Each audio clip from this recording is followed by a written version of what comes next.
guys, it's Michelle, and today I wanted to tell you guys Billy's birth story. The only thing is that it might take a really long time for me to get through. Okay, so I wrote down kind of like all the basic things. I have 3 pages here of just things that I need to remember to stay.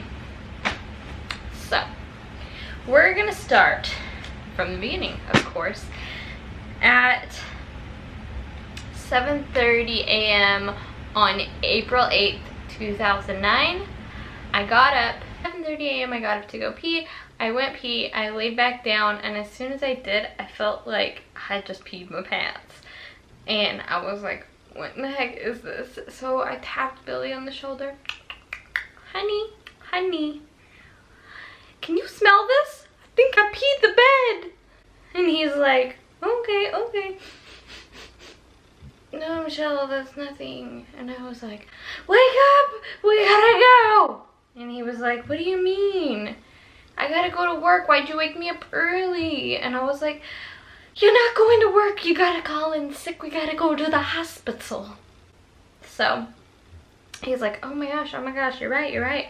So at this point, I was 35 weeks pregnant, and I was like scared because first baby, just, you know, had my water break in the bed. I'm calling people and I'm like, have you had your water break? Is this my water? Like, what is this? Is it pee that doesn't smell like pee? Like, what's going on? And I had one friend, I don't know if she would want me to use her name, so I'm not going to tell you her name. Anyway, I called her and I was like, what's going on?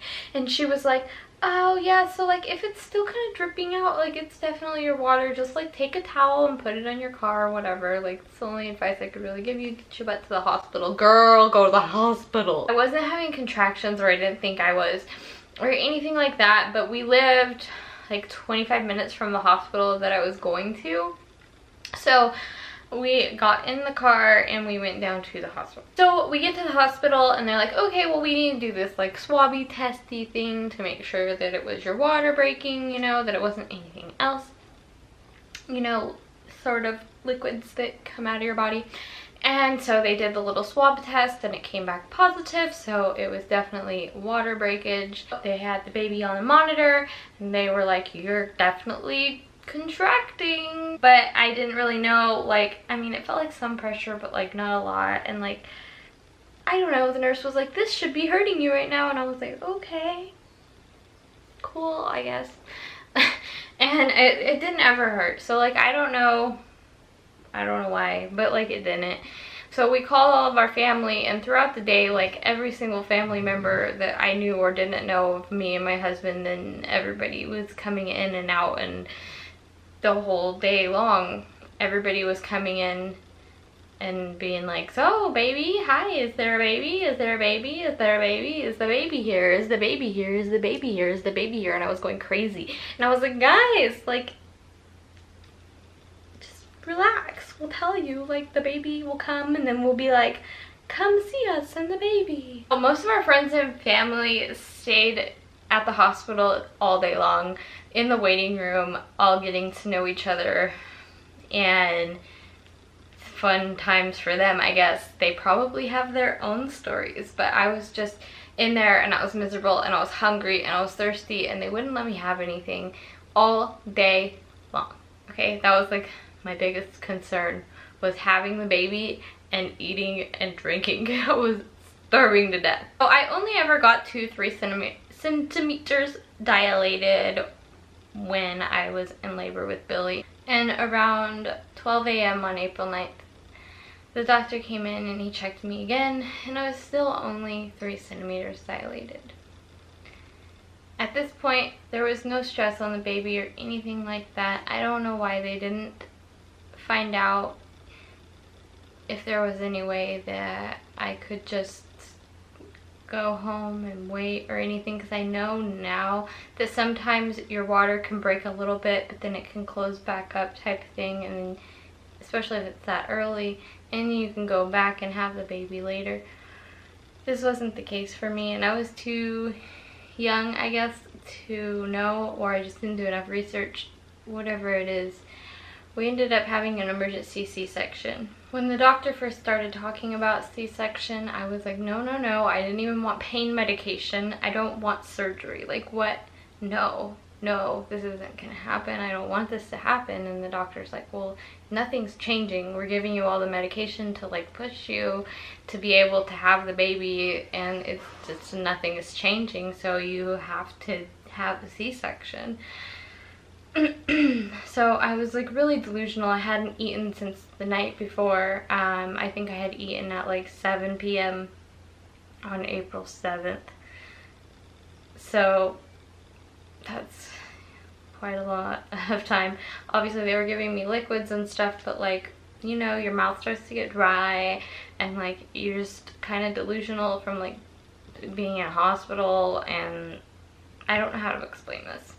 And once we were in the room, he started prepping me for surgery. It's like the scariest feeling in the world, especially if you're having an emergency C-section.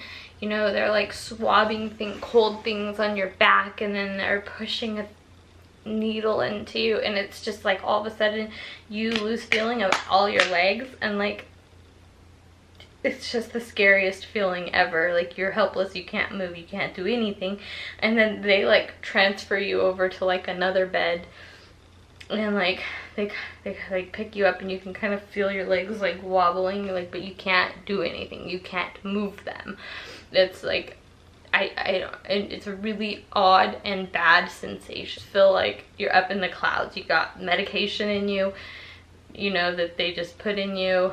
I mean, they had like Pitocin like and stuff. I didn't want any medicine when I first started, but they were like, you have to. So I guess I just didn't really know what I was supposed to do or what I was supposed to say to the doctors to like make them not do the things that I didn't want.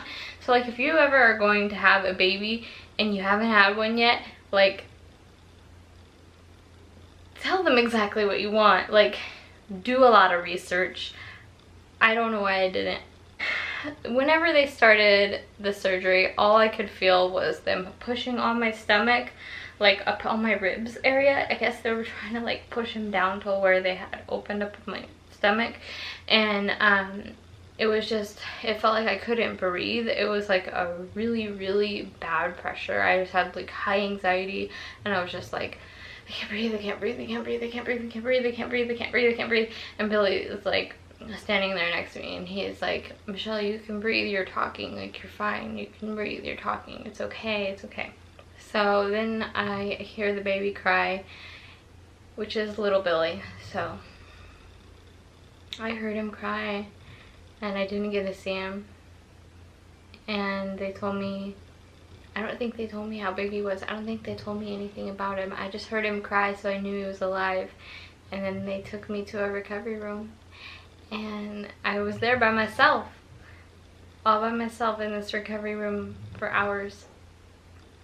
Nothing still to eat or drink for those hours, and I just wanted to see my baby, and I just wanted some ice, and I just wanted to see my baby, and nobody would let me see him. And I was so frustrated. I was like, how am I supposed to breastfeed? Like, how am I supposed to, you know, any of these things? Because I didn't research it, but like I knew that the baby needed to see you. Like, he needed to eat, right? I mean, like, they took him from me immediately and kept him from me for hours, like 2 hours. They made me stay in this recovery room. So every single friend, every single family member, everybody that that lived within a certain miles radius saw him before me, touched him before me, kissed him before me, everything. My little baby that I had been carrying for 9 months, I didn't get to lay eyes on before anyone else. It was very upsetting. It was like emotionally draining that everybody else got to see him. Like, it was not a problem that his dad saw him. It was more of a problem that everybody else got to hold him. I never even saw him with my eyes, and everybody else is in there holding him, touching him, kissing him. He's my baby. Like, I get it, you guys are friends and family, but he's my baby. So after I got out of recovery, they finally let me have ice and water. They finally let me see my baby. He's a beautiful little baby. He was 5 pounds, 13 ounces. And after 2 days in the hospital, they let us go home. He had a little bit of jaundice while we were there, but he was in the Billy lights for not that long, and then he was fine. Another thing is that they claim, because he was so early, because I was 35 weeks pregnant when he was born, that's why he wasn't latching. The hospital pushed formula on me. I tried pumping, but I just don't produce a lot when I pump. So I had to give him formula. That's another really, really hard thing for me.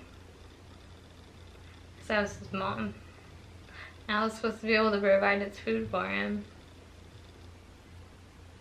But I couldn't. So that's pretty much the story of Billy being born. Sorry, I'm crying. If you enjoyed the video, give it a thumbs up. Subscribe for more videos. I can't even do my outro. This is ridiculous. Bye.